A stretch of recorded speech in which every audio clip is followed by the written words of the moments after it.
तुलसीदास शंकर शेष मुनि मनरंजनम इति वदत तुलसीदास शंकर शेष मुनि मनरंजनम मम हृदय कंज निवास कुरु कामादिखल गण गंज मम हृदय कंज निवास कुरु कामादिखल गण गंज श्री रामचंद्र कृपालु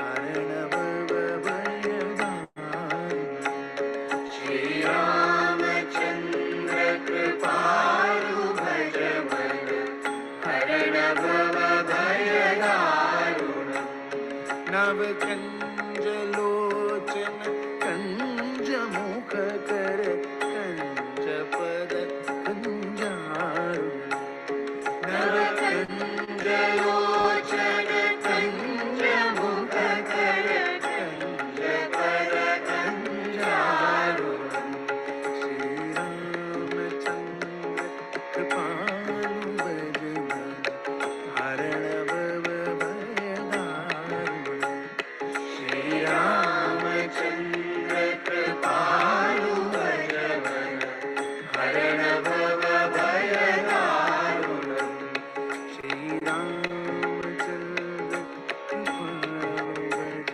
मन हरण भव भयदारुण Shri Ram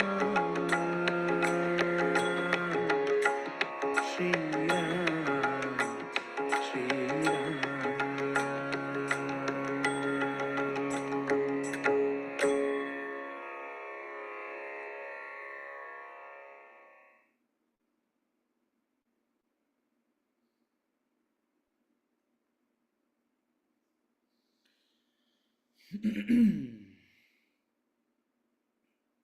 Hari Om. Welcome. Hari Om sir, Hari Om Hari everyone. Om, sir. Hari Om.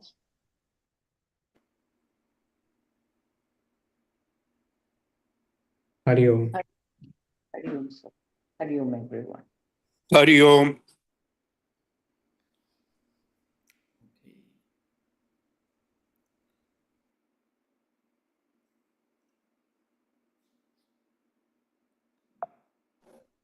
Hari Om. Hari Om. Hari Om, everybody. Hari Om. Okay, let's get started.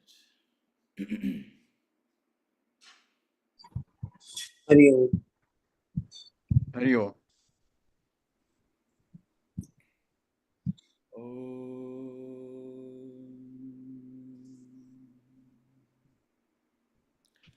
प्रातस्मरामि हृदि संस्फुरदात्मतत्त्वं सच्चित्सुखं परमहं सगतिं तुरीयं यत्स्वप्नजागरसुषुप्तमवैति नित्यं तद्ब्रह्मनिष्कलमहं न च भूतसङ्गः तपोभिक्षीणपापानां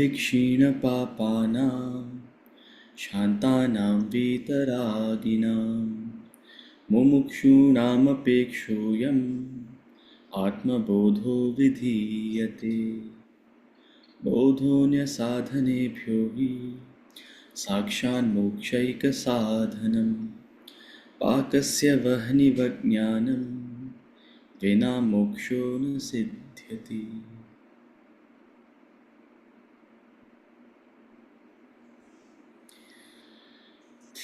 We'll chant verses 20 to 24 of chapter 3.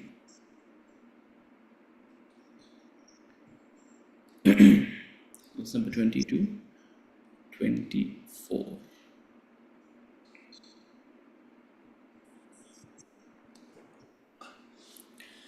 कर्मणैव हि संसिद्धिम् आस्थिता जनकादयः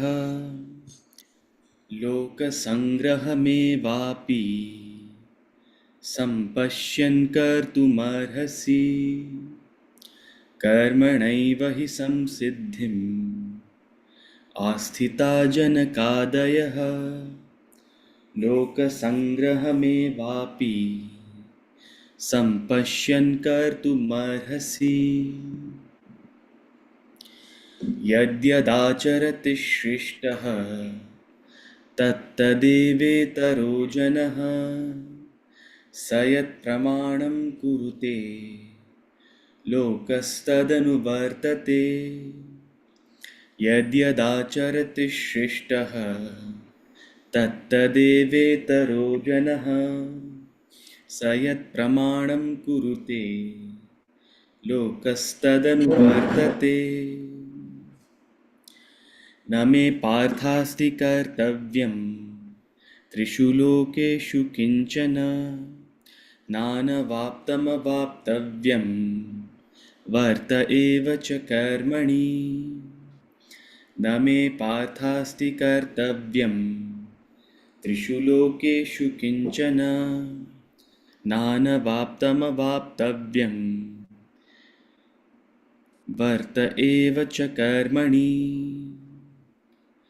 यदि ह्ययं न वर्तेयं जातु कर्मण्यतन्द्रितः मम वर्त्मानुवर्तन्ते मनुष्याः पार्थ सर्वशः यदि ह्ययं न वर्तेयं जातु कर्मण्यतन्द्रितः मम वर्त्मानुवर्तन्ते मनुष्याः पार्थ सर्वशः उत्सीदेयुरिमे लोकाः न कुर्यां कर्म चेदहं शङ्करस्य च कर्तास्याम् उपहन्यामि माः प्रजाः उत्सीदेयुरिमे लोकाः न कुर्यां कर्म चेदहं शङ्करस्य च कर्तास्याम् उपहन्यामि माः प्रजाः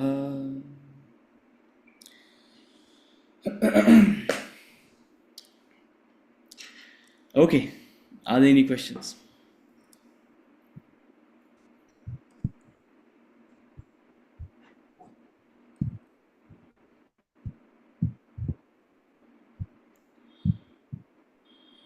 Prachi, why are you smiling? I'm not afraid of taking questions.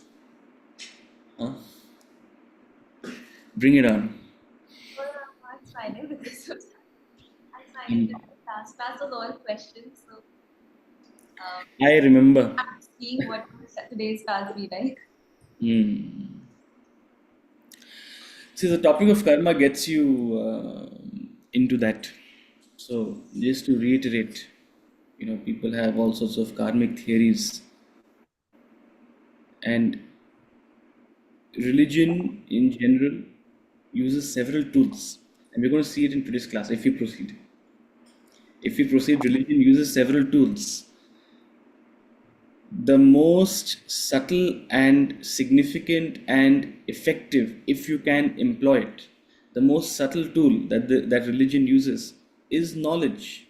It's trying to convey something to you intellectually.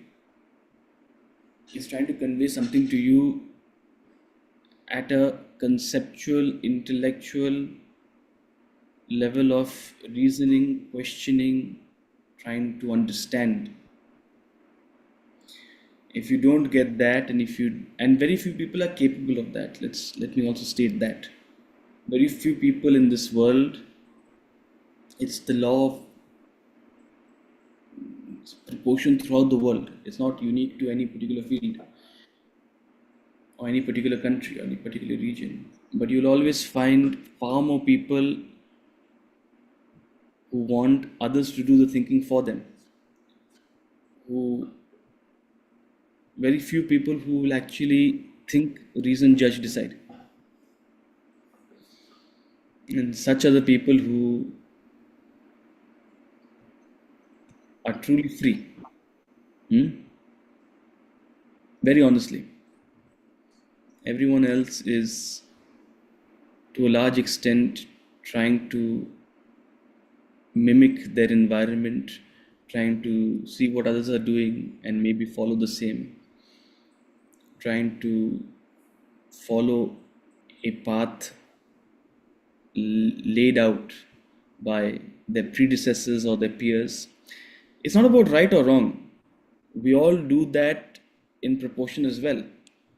Part of our lives, especially in the starting, we need to see how we need to learn from the example of others, no doubt. But after a point, you have to develop your own perspective on things. You have to develop your own ideas and ideologies. And that only happens through thinking, reasoning, reflection, contemplation. So, the first tool that religion uses is thinking, reasoning, contemplation. And this is why all of our scriptures are question and answers primarily.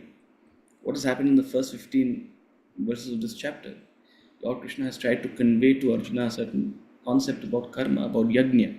Ya pashyati saha pashyati. If you get it, if you're able to come to that frequency, saha pashyati.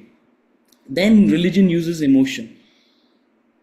It uses the idea of deities. It uses the idea of gods and goddesses. It uses the idea of and it invites you to develop a relationship with the Lord, as it were, with the Lord as someone you look up to, with the Lord as someone you can relate to, with the Lord as someone you can rely upon, with the Lord as someone you can see as a friend, as a guide, as whatever, various roles which the Lord plays across various scriptures and various itihasas, Puranas, etc. etc. So, making intellectual concepts more relatable and also perhaps appealing to emotion. If you do not get the symbolism from that also, then further techniques are employed. Then the Lord uses the tool of fear. Scriptures use the tool of fear. If you don't do this, there are consequences. See, a lot of the karmic theories boil down to that. Just yesterday, we were talking about the unfortunate case of what is the gentleman's name? Mr. Kapoor? Sanjay Kapoor. Bizarre. Everyone was caught up in the Air India incident, and very few. I mean, if that's actually what happened, Sanjay Kapoor, he was playing polo, and I don't know, maybe a bee entered his mouth. You won't hear anything more bizarre than this. A bee entered his mouth and stung him, perhaps in his throat or something. And what happens when a bee stings you? It swells up, right? So there's a swelling. Even if a bee stings you outside, there's a swelling. And depending on your level of reaction, it can be virulent or it can be mild, but nonetheless, there's like some kind of swelling. So this gentleman, a bee entered his mouth, swallowed a bee while playing polo. Maybe he was, and there was a swelling internally, and there was asphyxiation or something else, and because of that, there was a heart attack, and he passed. If that is exactly what happened, I mean, that's what at least the news is reporting. Someone commented, "Oh, what must he have done to the bee that he is having to face this?" Huh? That's our general understanding of karma. That's our general understanding of karma. It's not wrong, but it's not the whole story. It's not that you necessarily did something to a bee, so you're getting what you. That's not the exact conclusion of causation, but that's the extent to which 90% of human beings will understand, and that's a very effective tool to keep people in the right line. Let me do good. मैं सही काम करूँ ताकि मेरे साथ कुछ ना हो. Ultimately, 90% of people, what are they interested in? मेरे साथ कुछ ना हो. मेरे साथ कुछ खराब ना हो. So religion very intelligently employs the tool of karma, of fear, to explain karma in this sense, that you reap what you sow. It's not necessarily in the lens of good and bad. It's not necessarily in the lens of one-to-one. In fact, it's impossible to draw a one-to-one correlation. It's impossible to draw a one-to-one correlation unless you are a sage Brihu. You know Brihu Samhita? You guys have heard of Brihu Samhita? Unless you're a sage Brihu and they come one in a million years, you won't have an insight of, to draw that correlation. It's very difficult. I mean, it's impossible almost. But such a perspective keeps, to those whom knowledge doesn't convey the message, this conveys the message. The same message could have been conveyed through knowledge, that there is a chain of causation. Just because you don't see the cause, immediate cause, doesn't mean there isn't a cause and effect. Right? But you are a cumulative effect of your past. Forget the past, forget past lives. If people are obsessed with the first, what I want you to develop an understanding and appreciation for is there is cause and effect. Kate kanta dhanagata chinta vatul kimtava nasti niyanta. That's a verse from Bhaja Govindam. Don't you know there is an ordainer? What is that ordainer? Who is that ordainer? We call the ordainer God. We give it a name. It's an unknown. That ordinance, that ordainer is cause and effect. And you see it in your own lives. At a physical level, you exercise for a week, your body will be better. What is that? Cause and effect. Now, as you stretch time, as you stretch events and circumstances, causation gets more and more complex. So it's difficult to link a set of causes to an effect. That's just what happens. It goes beyond your intellect's capacity to correlate. But that doesn't mean there is no causation. What we are doing is we're seeing something that's functioning in the short term, in the medium term, in the immediate, in the world around us, and we're just extending that concept. Saying causation couldn't have suddenly begun when we came out of the womb. Suddenly when the baby is born, it's not that, suddenly when the baby is born, all these laws of physics and chemistry are applicable to it. What do doctors apply? They apply the laws of biology to, make sure the child is safe, and make sure the respiratory system is functioning, make sure the digestive system is developing, make sure the neurological system, make sure the child can hear. All these tests they do, they're following certain physical, material, biological laws. That doesn't mean that these laws came into effect only at birth. All we are saying is that this chain of causation extends beyond your birth. It extends into a past incarnation. You come with something and you take something. That's all. That's all that karma is saying. Don't jump to conclusions of, okay, this is exactly why this happens. This is exactly why this happens. If that helps keep someone in check, if that helps keep someone righteous, if that helps keep someone from being destructive or detrimental to others, it's good. That's why we don't meddle with it. But because you and I are here in this classroom and you are asking me a question about what is karma, it's my obligation to explain this to you. If you're walking down the street, I wouldn't disturb your ideas and ideologies and perspectives. But because you're asking a question, it's my obligation to explain. And it's difficult to draw one-to-one correlation, and neither is this a tool of fear. But all karma is simply saying is, there is a chain of causation. You're an effect, cumulative effect of your past. You have a role to play based on the choices you have made. You have landed up out here, and you have a role to play it to the best of your ability.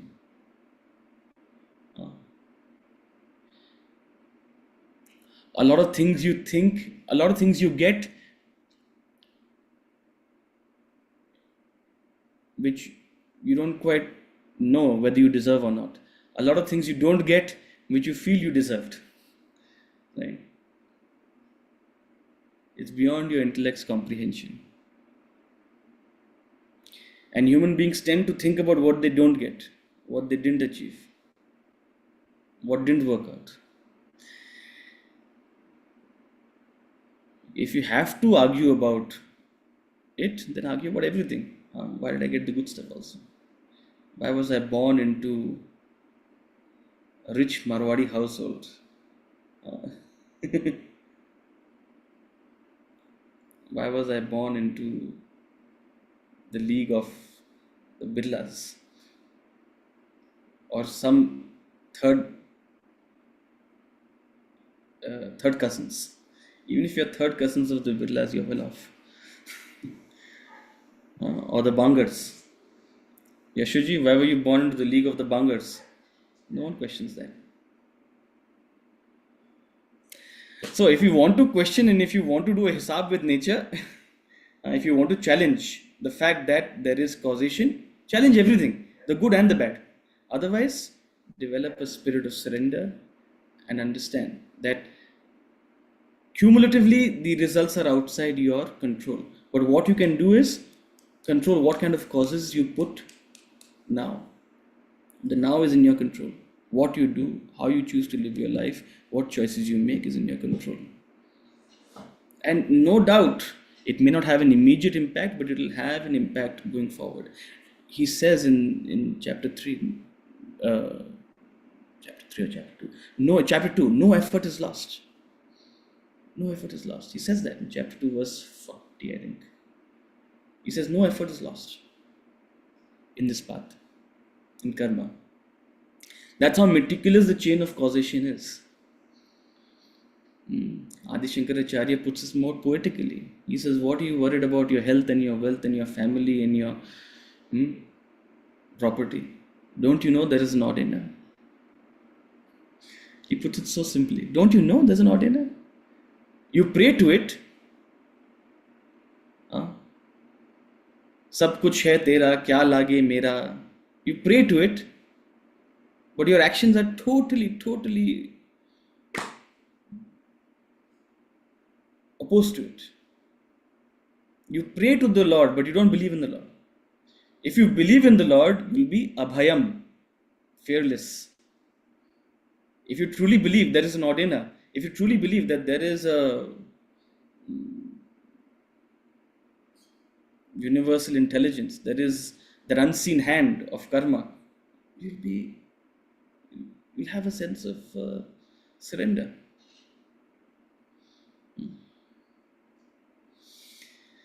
So, this is a wheel set in motion. Play your part. This is a wheel set in motion. You are a spoke in the wheel. You are a part of the whole. Live life with this attitude. That is Karma Yoga. What can I do? What's my part? How do I serve? That attitude is Karma Yoga. Okay. Verse number 20. Yes, Bala, you have a question. Hari Om. Sir, when we are talking about the incidents, what has happened, be it the Boeing or yesterday the bee sting and other things, one thing is very clear is that life is uncertain. Now, does that not inject, at least it injects a pessimism in me that, it can affect my health, it can affect my life, then certainly, it injects a lot of pessimism in me. How should I go about it? If this is the first time you're thinking about it, if this is the first time you've used your buddhi to think about it, yes, it may make you pessimistic. But as you consider all the factors, as you consider not only what is uncertain, but what is also so rewarding, right? See, uncertain is only eventuality. But everything else, and to a large extent, when you see causes and their effects play out in your life, you understand that maybe 40-50% you are in control of your life. I would say 70%. You are in control of your life. So, do you choose to focus on that which is uncertain? Do you choose to focus on that which is beyond your control, or do you choose to focus on what is in your control? Right? So, if you're choosing on what is not in your control, you'll be pessimistic. You'll be doubtful. You'll be afraid. If you choose to live with what is in your control, you'll flourish. So that Pessimism is only an initial knee-jerk reaction as you truly contemplate and reflect upon the mechanics of life. You develop a spirit of surrender. Surrender is different from pessimism. So, see, one thing is to disregard uncertainty. To disregard uncertainty, you will believe that you know everything and you know what you want and you exactly will, you're in full control. That itself has its pitfalls. To believe that you are in full control and nothing can touch you, to have that arrogance, rajasic, it's rajasic. On the other hand, to be pessimistic and to be dismissive and to understand that, to feel that, you know, it's all meaningless because it's so uncertain. That's tamasic.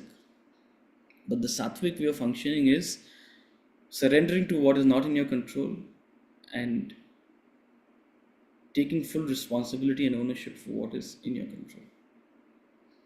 Both are important. Does that make sense? Yes, sir. Verse number 20. कर्मणैव हि संसिद्धिम् आस्थिता जनकादयः लोकसङ्ग्रहमेवापि सम्पश्यन् कर्तुमर्हसि. कर्मणैव हि संसिद्धिम् आस्थिता जनकादयः लोकसङ्ग्रहमेवापि सम्पश्यन् कर्तुमर्हसि. So he's shifting gears now from talking about yajna and proceeding with a logical flow of thought. He having concluded that logical flow of thought in verse number 19. Therefore, tasmat, he concluded in verse number 19. He says, he's shifting gears. He says, verily by action alone, Janaka and others attained perfection. Even with an eye to the welfare of the world, you should also perform action. Verily by action alone, Lord Krishna is trying to convey to Arjuna that he must perform his karyam karma, his obligation, what he ought to do, his actions. Because by action alone, by performing one's karyam karma alone, did Janaka and others attain perfection, the path to perfection, the path to growth, the path to prosperity and spiritual growth is through action. Now, if you don't understand it, if you don't fully believe me, look at the example of Janaka. Janaka is someone who is very inspirational to Arjuna. It will not be inspirational to you and me because we don't know who is Janaka. To you and me, I will say, look, by action alone, Elon Musk has put up a big empire. By action alone, Narendra Modi has become a prime minister. By action alone, etc., etc. Or if you like Rahul Gandhi, I'll give you Rahul Gandhi's example also. By action alone, Janaka is an idol for someone like Arjuna. For a Kshatriya like Arjuna, Janaka is an idol. He is a Raja Rishi.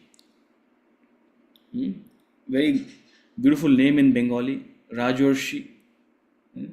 Rajorshi actually means Raja Rishi.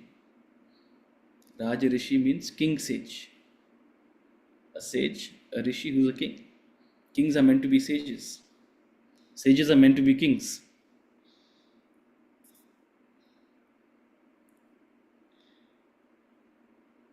Kings are meant to be sages, sages are meant to be kings. Janaka was an example, a king sage.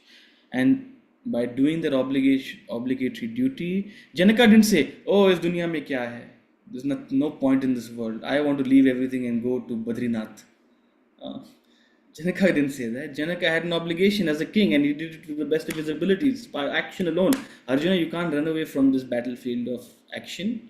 You can't run away from, by using big and glorious terms and terminologies. You have to perform your obligation. So by action alone, Janaka and others attained perfection. Therefore, if you don't understand all this karma and all this theory of, if that is beyond your comprehension, if you can't quite surrender to this idea of yajna and the wheel set in motion, all of these things don't make sense to you. Here's a practical tip for you. With an eye to the welfare of the world, you should perform action. Period. ये सब समझ में नहीं आया? ठीक है. Loka Sangraha, with an eye to the welfare of the world. Loka Sangraha me vapi. Your intention, your attitude should be to work for the welfare of the world. Please remember this word, Loka Sangraha. With an eye to the welfare of the world, you should perform action. So, fundamental, basic, essential karma yoga is that spirit of Loka Sangraha, that spirit of after you, what can I do for you? What's in the best interest of the community, of the nation? What's in the best interest of the collective?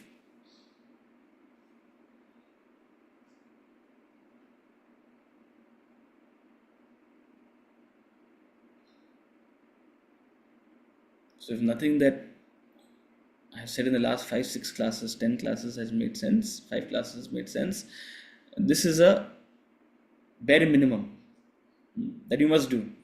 Function in the welfare of the world. With an eye for the welfare, with an eye for working for the collective good, perform action. Dedicate yourself to action and don't worry about yourself. You dedicate yourself to the welfare of the world will take care of you. No unselfish person is unhappy. On the contrary, no selfish person is happy. I mean it. No selfish person is happy. मेरे पास बंगला है, गाड़ी है, ये है, वो है. तुम्हारे पास क्या है? मेरे पास लोक संग्रह है. I have the welfare of the world in my heart. That will keep you going. Verse number 21. Anji, Omji, welcome back. There is saying also, सब जन हताए, सब जन सुखाए. ये दूरदर्शन का स्लोगन भी था. सब जन हिताए, सब जन सुखाए. जो अभी आपने बोला है, तो क्या अर्थ होता है जी? सबके हित की बात कर रहे हैं और सबके सुख की बात कर रहे हैं. Indeed. Same thing, service to the people. Indeed. वो पहला जो आपने दृष्टांत दिया संजय का, हम जब आरती करते हम भी तो कहते हैं सब कुछ है तेरा, क्या लागे मेरा. उसके आगे हम भी बोलते हैं सबका कल्याण हो. हाँ जी, हाँ जी. तो बोलने के लिए तो हम बहुत कुछ बोलते हैं, करते कितना है. हाँ वो तो है.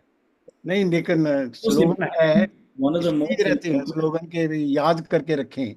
Absolutely, absolutely. One of the most important messages. And that's why,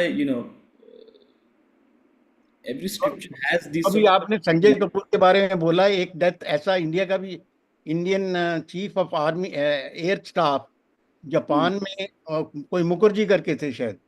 he was eating fish, उनके गले में कांटा फंस गया था and he died of that. Exactly the same situation where the chief of air staff had died in Japan. If you remember, I don't know. I don't know if I was born then. Some people will say, look what he did to the fish. Yeah. Came back to him. गले में कांटा फंस गया. And he was Bengali, fond of fish also. लेकिन गले में कांटा फंस गया. What else will a Bengali eat? Poor fellows, what else do they have to eat? They like fish. Oh God. Okay. No. I just mentioned that. Yes. Yes. सबका कल्याण हो, लोक संग्रह, सबके हित में काम करो. Verse number 21. यद्यदाचरति श्रेष्ठः तत्तदेवेतरो जनः स यत् प्रमाणं कुरुते लोकस्तदनुवर्तते. यद्यदाचरति श्रेष्ठः तत्तदेवेतरो जनः स यत् प्रमाणं कुरुते लोकस्तदनुवर्तते. Another verse to memorize. Definitely highlight it. A very important verse for any leader who wishes to lead by, be a leader among humans. And this is where you get the concept of lead by example. You must lead by example. Whatever the superior person does, whatever the superior person does, acharati, not what a superior person says. Whatever a superior person does, that alone people do. Whatever standard he sets, that the world follows. He's trying to see, you see how the scripture is trying to almost place Arjuna on a pedestal. It's a beautiful concept, it's a wonderful concept, but it's also appealing to Arjuna's ego. Arjuna, you're a leader among humans. You're a leader among men. You must be a leader. And how does a leader function? Whatever a leader does, that others follow. Whatever standard a leader sets, that the world follows. What does superior person mean here? Superior person? A leader, a Shrestha. It's Now- like all the actors having that pan masala and they promote it so that others can also read it. Oh God.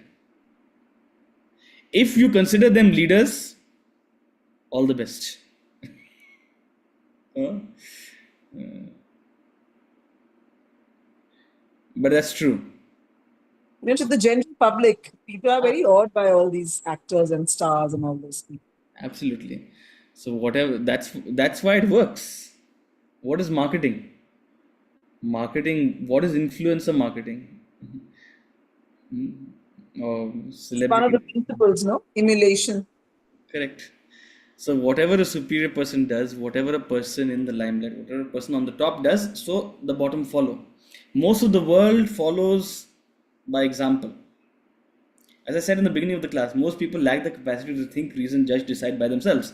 They are simply looking for, okay, what are they doing? Let me try to do the same thing. It worked for them, it might work for me. It may not be the most logical thing to do, but that is what most of the world does. They simply follow by example. And who do they follow? What they look up to. This is true if you want to be a leader. This is true for every parent. Whatever you do, your child will follow. You want your child to be a certain way, but you yourself live a certain other way, and you think it will. People come and say, I want to. Do you take classes for children? Do you take classes for children? You think I should waste my time? Because 1 hour a week they'll spend with me, and the other, how many ever hours they'll spend with you. Who will they follow? I'm not going to waste my time. Unless you come to the class, I'm not taking your children to the class. Is Himanshu here? Rashi ji is here today or no? The only reason I allow Himanshu in the class is because Rashi ji is also here most of the time, but she's not here today. Oh, she's here. Yeah. My camera's not working today. Yeah. Oh, no issues. I'm saying, trying to put Himanshu on the spot. I don't know if he's here today. No, he's not here. He just had a late. Himanshu wouldn't be allowed if Rashi ji is not in the class.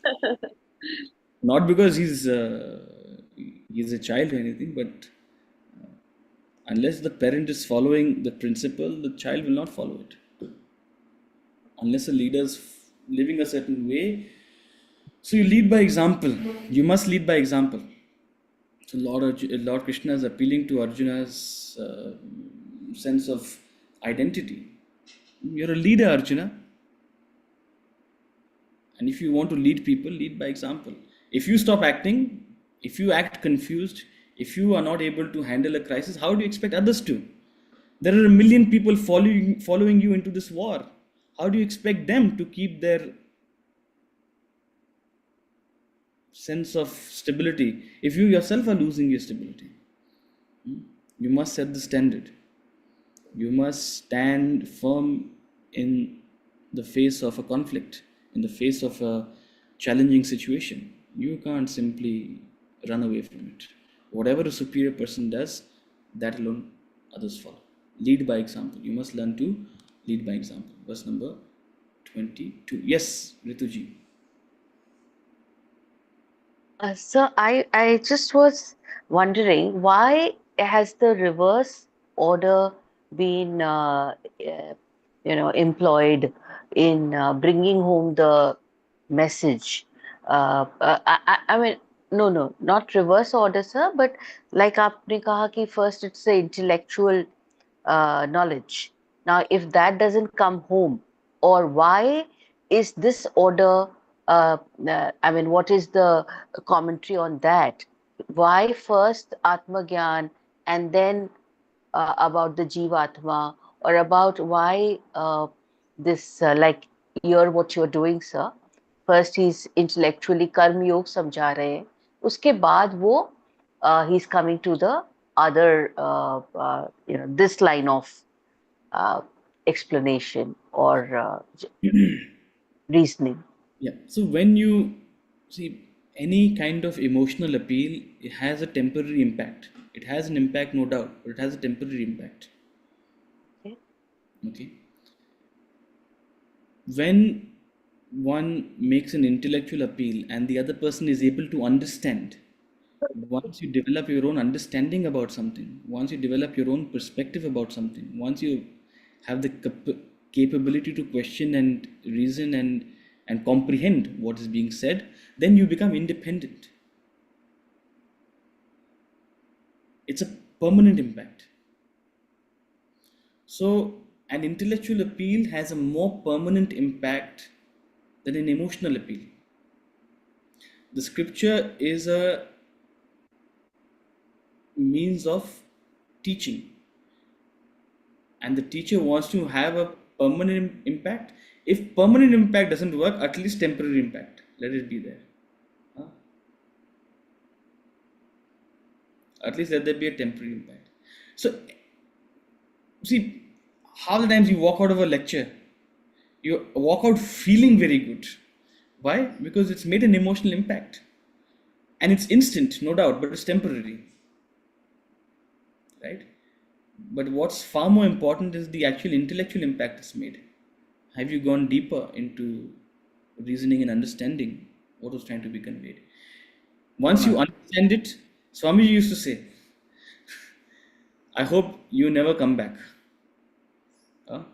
Why? See, either you won't come back either because you're not interested, or you don't come back because you got the message. A teacher of the Upanishads would be very dejected if a student came back. Because they'd say, oh, maybe they didn't get the message, that's why they come back. Right? So, an intellectual impact has a far more permanent effect. An emotional appeal has a more temporary effect, but still, it can be quite long lasting, right? मेरे दादाजी ने मुझे ये कहा था. Maybe a pearl of wisdom.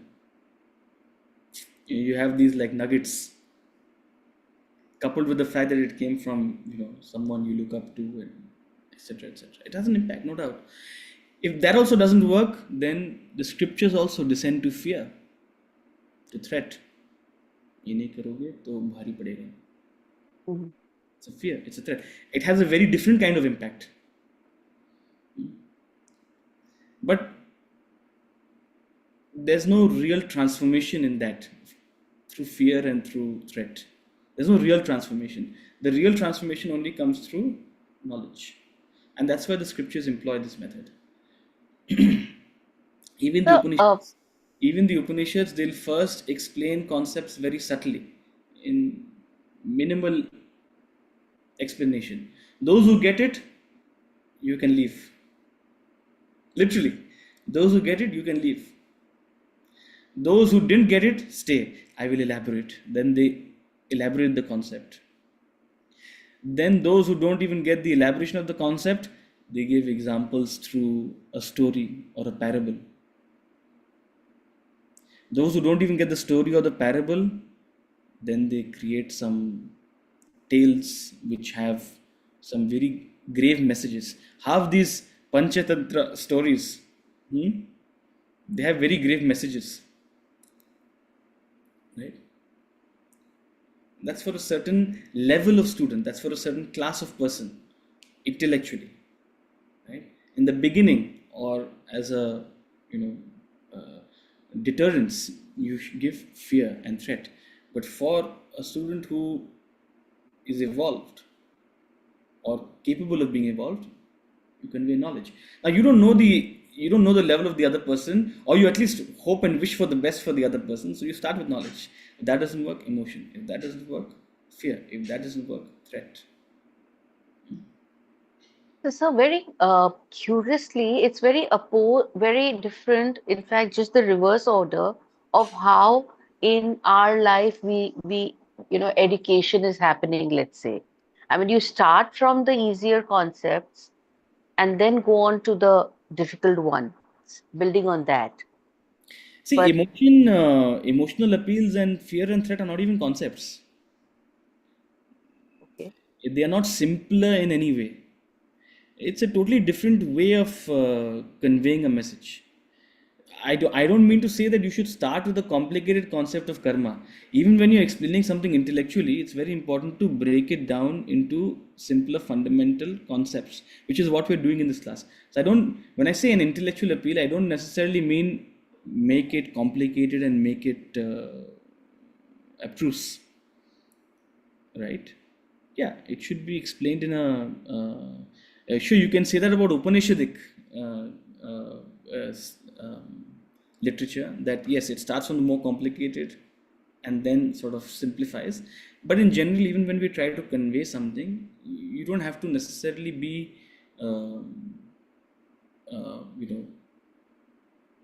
simplicity is a virtue, no doubt. Simplifying a concept is a virtue.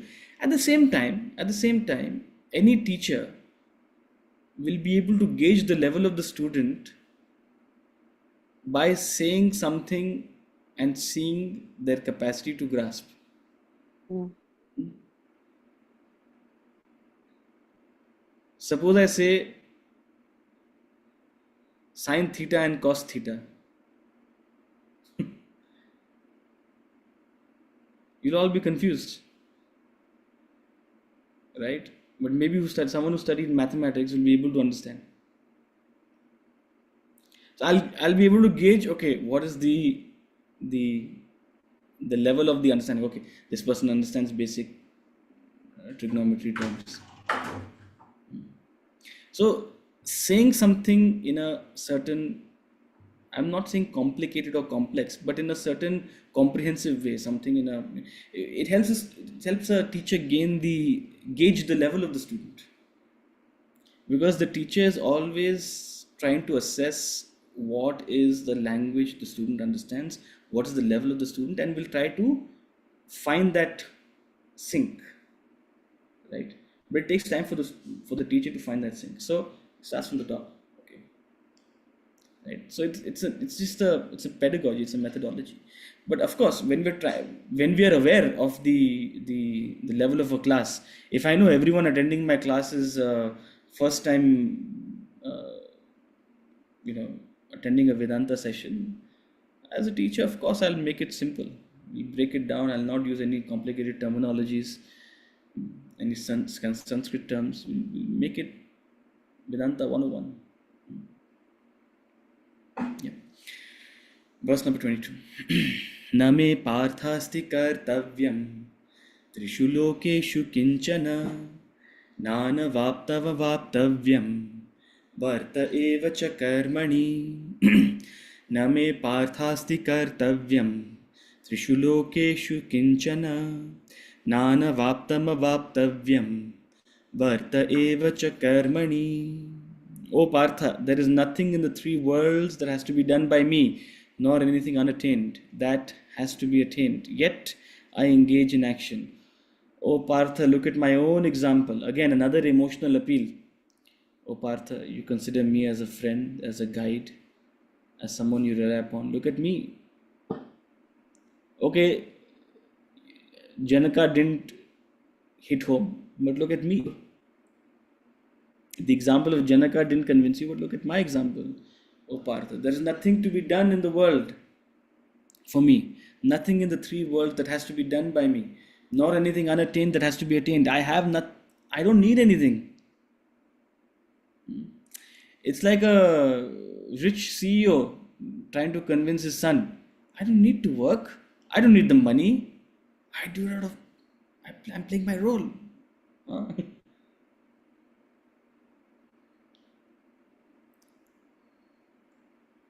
Lord Krishna doesn't need anything from the world. He doesn't need others to function in a particular way. He doesn't have any expectations. There's nothing unattained that he has to attain. He's the Lord. And yet, I'm playing my part. I'm in the middle of this Mahabharat with you. I could have easily been on the beaches of Dwarka, enjoying. I could have been on the beaches of Dwarka enjoying, and yet I'm here with you, engaging in action. Why? Because it is my karyam karma. It's my obligation. As a cousin, as a guide, as a friend, it's my obligation. So I'm doing my part. Nothing I need out of it, nothing I want out of it. And yet I'm doing it.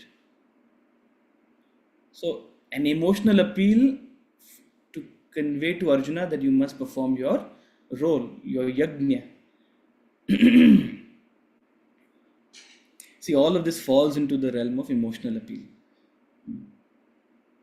All of this falls into the realm of emotional appeal. It has an immediate but temporary impact, if it does. If it does. But it works for 99% of people in the world. अरे तुम नहीं जाओगे तो मैं भी नहीं जाऊंगा. How often do we say that?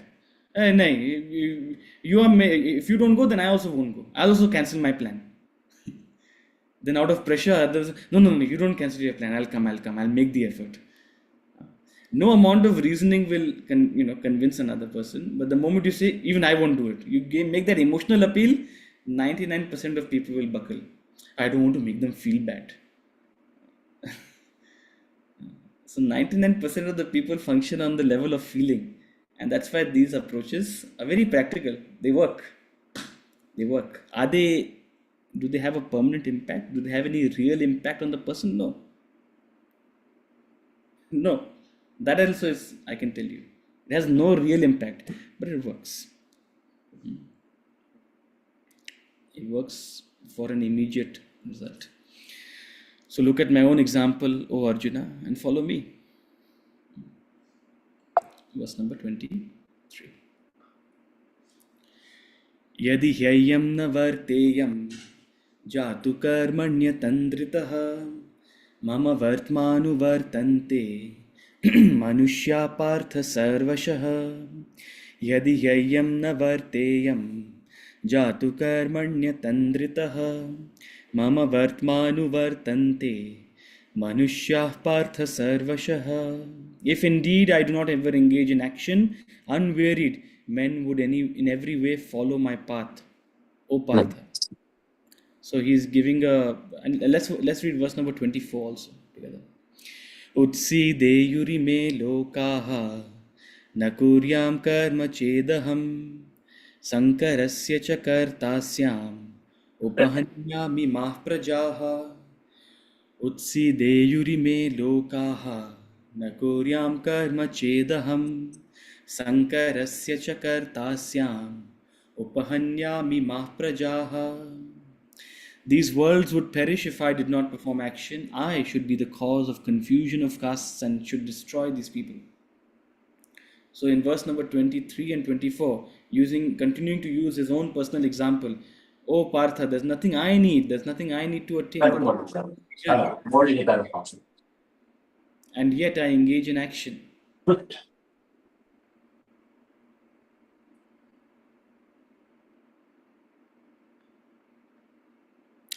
I don't need anything, and yet I engage in action. And then he says in verse number 22 and 23 and 24, he's saying, if indeed I do not engage in action, unwearied men would follow my path. So it's a different way of saying verse number 21, where he said, Yadyata charati shrishtaha, whatever a superior person does, that others follow. O Arjuna, people consider me superior. If I do not perform my action, then men would follow my example. Unwearied, they would follow my example. They would abstain. They would run away from their obligation. They would not play their role. And if people stop playing their role, this world will fall into chaos.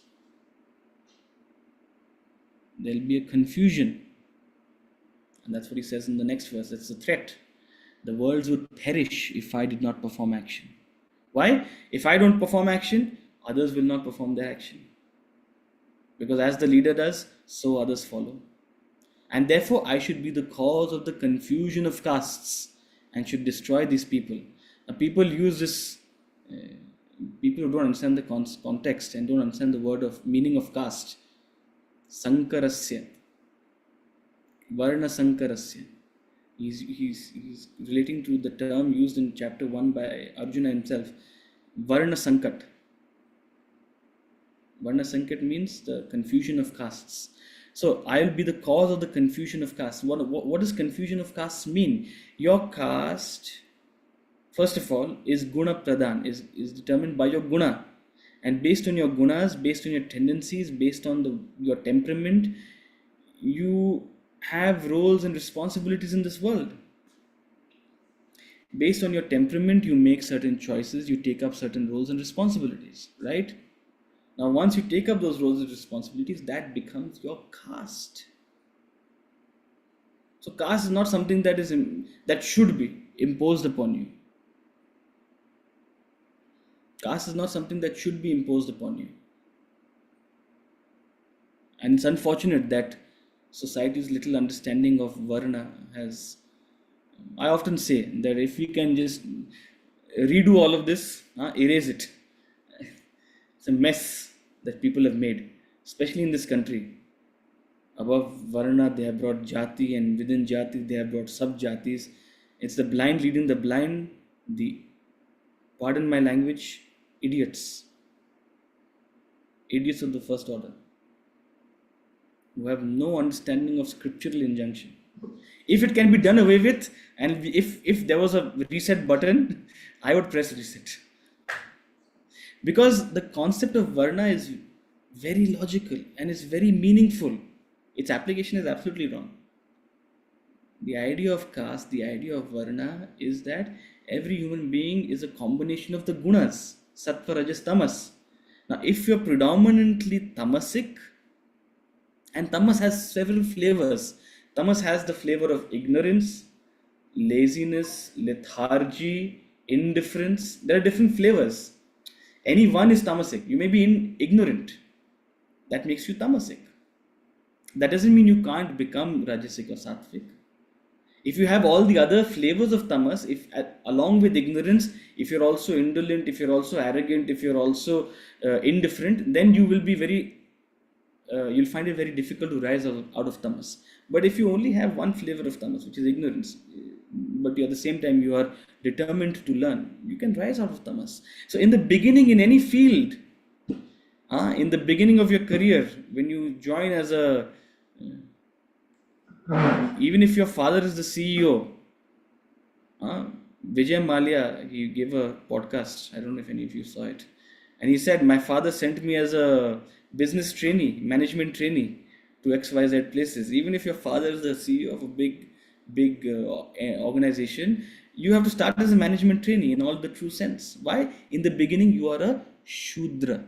That's the meaning of Shudra. Shudra means you are tamasic in that field, and so you have to be told what to do. You have to be taught. You have to be instructed. You have to be supervised. If people are not able to rise above that tamas, if people are not able to grow beyond being a Shudra, then you remain in that level of being supervised, being told what to do, being instructed. But with experience, you have the opportunity to grow beyond Shudra. So if you're largely, predominantly tamasic by nature, by temperament, and you remain like that category, you have very little rajas. What does that mean? Unless pushed, you won't perform the action. You need reminders. You need deadlines. You need threats. If you don't do it, I will cut your pay.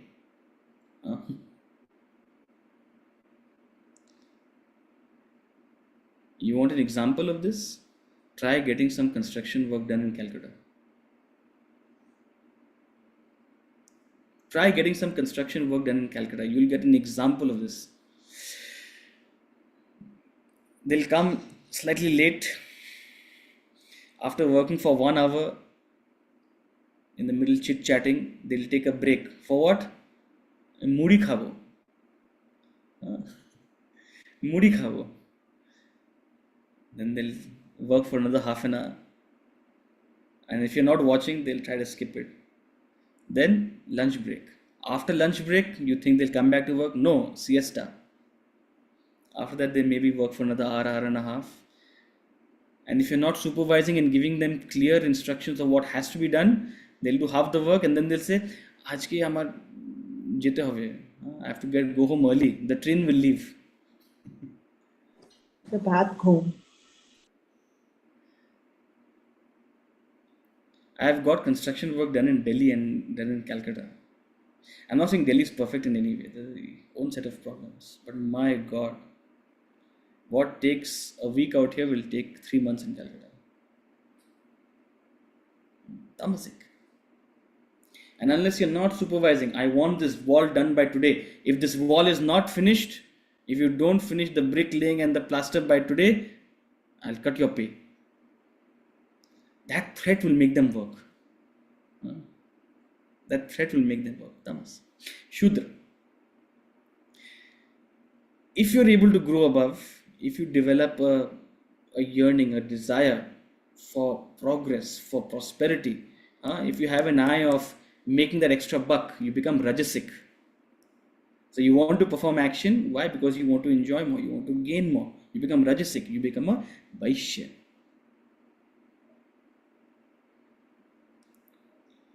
Different between laborers and contractors of Delhi and Calcutta. In Delhi, they are vaishyas. Why? ये भी करोगे 5 रुपये extra कर लेंगे sir, क्यों नहीं करेंगे? करने के लिए तो हैं यहाँ पे. Far better than tamasic is rajas. So when there's predominant rajas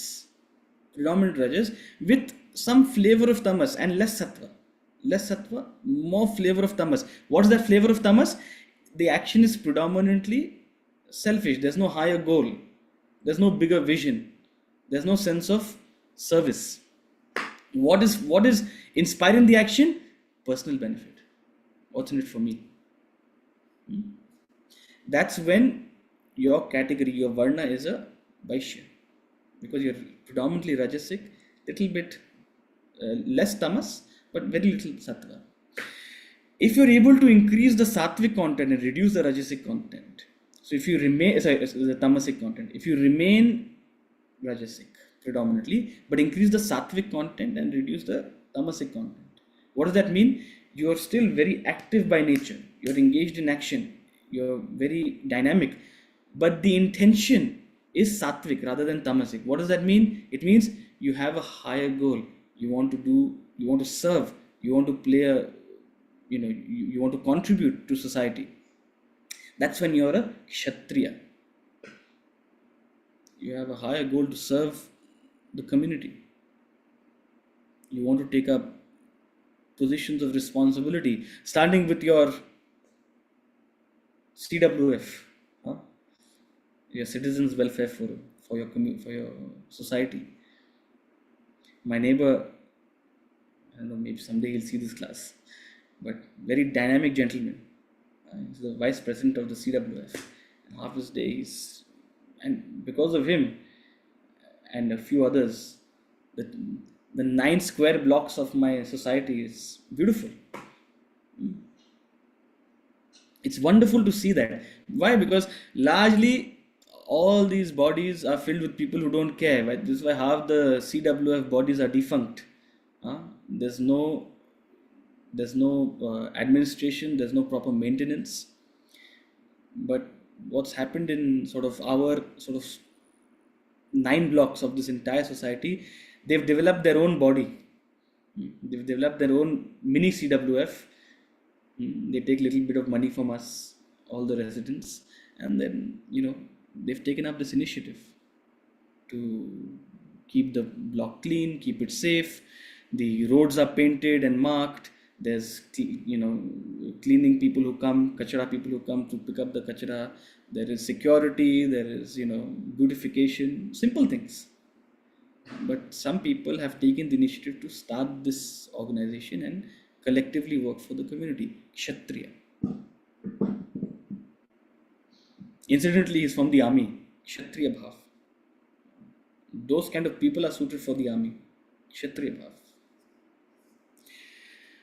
If you further increase your sattvic content, if you develop a higher vision, if you are able to be objective, if you're able to understand the deeper lessons of life, you become a teacher among people. You become a guide. You rise above all your complexes, your ego. You become detached. You become sattvic. That is a Brahmin. You have to graduate to that level. It doesn't come automatically by your surname. It doesn't come automatically by your surname. So if you want to be a Brahmin, that's like being a strategic advisor. That's like being a board member.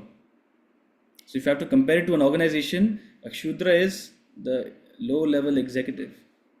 The Vaishya is the manager. The Kshatriya is the executive level, chief operating officer. And the Brahmin is the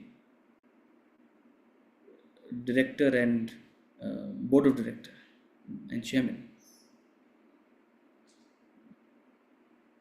So you have to rise to that level. It doesn't come just like that. So he's saying Varna Sankara. He's saying it will be, I am the cause for the confusion of caste. Why?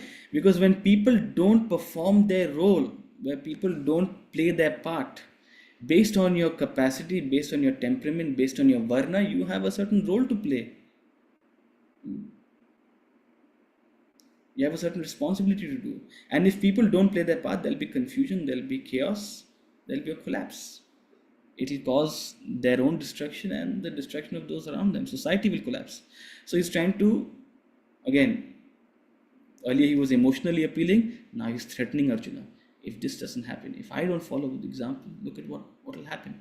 So you must play your part, Arjuna. You must do your role. With that thought, we'll conclude today. This is the conclusion of the emotional appeals. I wanted to conclude this part in one class. So I'm glad I was able to do that. And next class, he'll again shift gears once again. So this sort of 4-5 verses in the middle, it's like he took a break from the intellectual concept of yajna, and he had this slight detour, and then he's going to go back into a wonderful chain of thought. So we'll conclude out here, and yes, I'll take up any questions. I know we've short over time. Thank you for your patience. But so, what is the relation between Swadharma and caste? Is it relatable? Like, yeah, no. See, your Swadharma is your predominant field of interest. Now, within that field of interest, depending on your temperament and your capacity, you start off as a Shudra, and then you grow into a Vaishya, Kshatriya, Brahmin. Right? Now, your capacity to grow will determine how fast you grow in that field, within that Swadharmic field. If you are sharp, if you are determined, and if you have, that temperament to learn and grow, that growth will be very rapid. Within a couple of years, you'll be able to be in a leadership position within that Swadharmic field. So your caste will evolve very quickly. If not, then you'll remain in a menial or a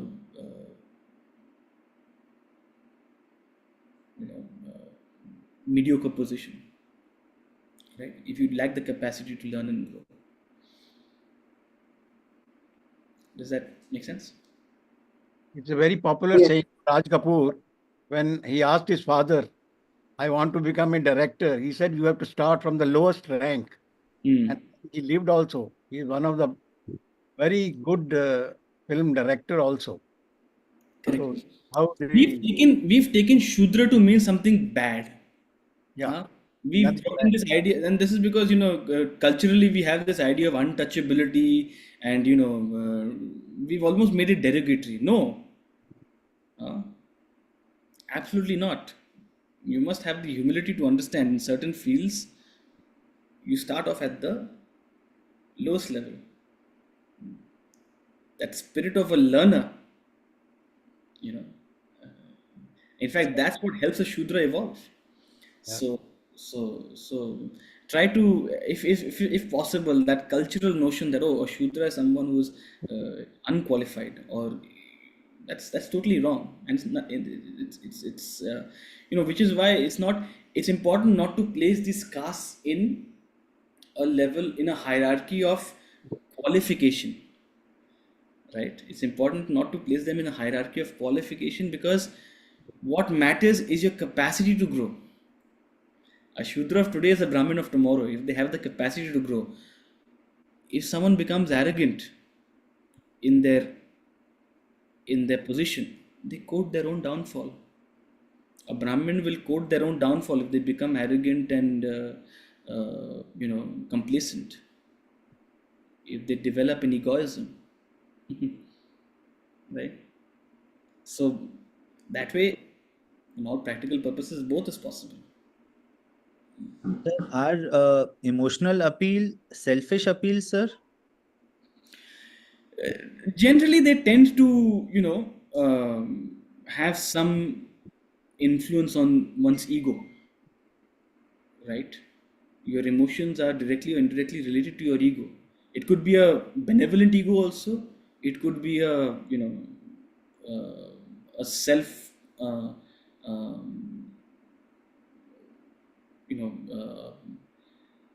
the ego also has a weakness to preserve itself, so the self-preserving ego.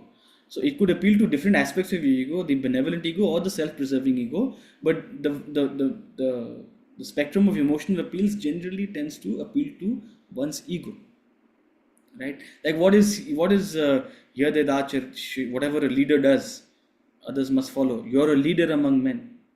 He's trying to appeal to a benevolent ego, right? Lead by example. Here, after that verse, if you don't follow, if you don't do your duty, there will be disastrous consequences. You'll be destroyed.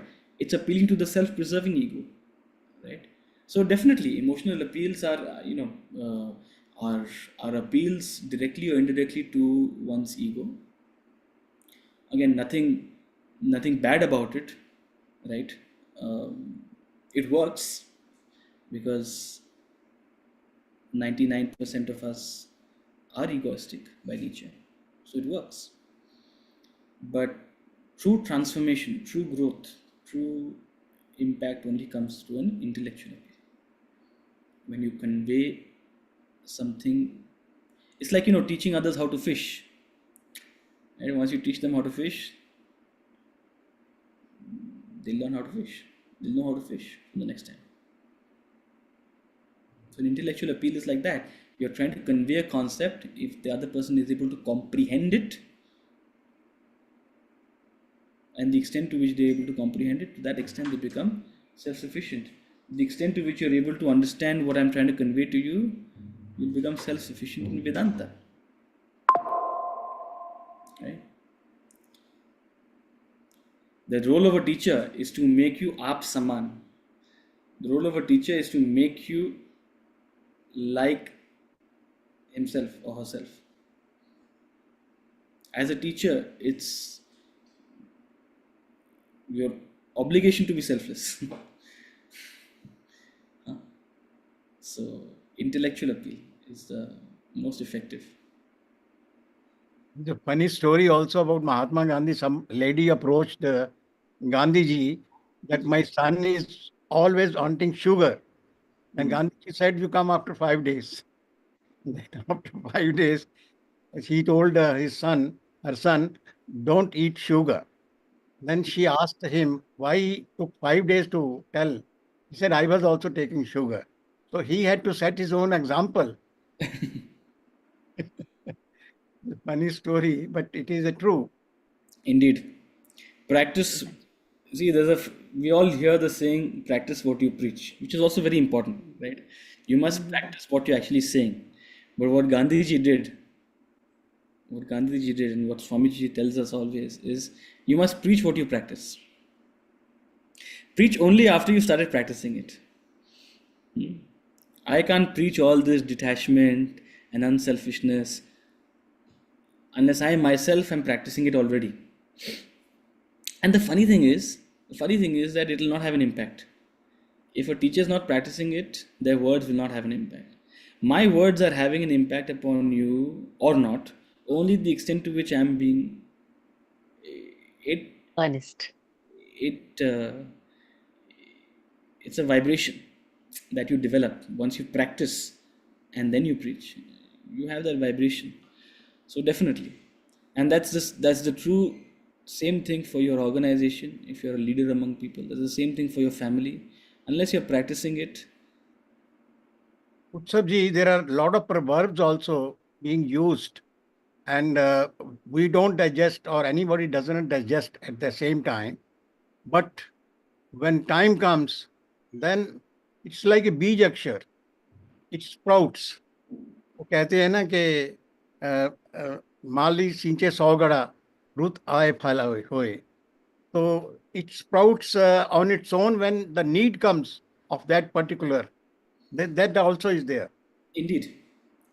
Everybody learns their lessons at their own time. Whenever they're ready to learn the lesson, and whenever life throws them that circumstance. Which is why at the same time teachers also have to be non-judgmental. Right? Everybody's on their own journey, and they will come to the lesson when they need to learn it. And you can't force others to learn something. You can't force others to understand something. Your only job is that when a question is asked to you, you answer it to the best of your abilities, having understood the level and capacity of the student. Right? Same with your children, same with your colleagues, those working under you in your organization. The same principle. Yad yad acharati shrishta. As a superior person does, so others follow. Thank you so much, and we'll conclude today, and we'll see you on Tuesday. Hari Om. Hari Om. Hari Om. Thank you, everyone. Thank you. Hari Om. Thank you, sir. Hari Om. Thank you.